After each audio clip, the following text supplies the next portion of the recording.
First, disconnect your computer from the internet so the suspicious app cannot download anything else. Next, press Ctrl, Shift, and Escape to open Task Manager. Look for any process named PC App Store or anything unfamiliar that is using a lot of CPU or memory. Select it, then click End Task. Now open Settings, go to Apps, then Installed Apps. Find PC App Store, click the three dots next to it and choose Uninstall. Also remove any other program that was installed around the same time and that you do not recognize.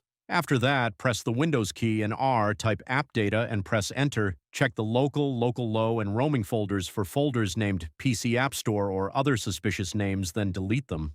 Next, open Task Manager again and click Startup Apps.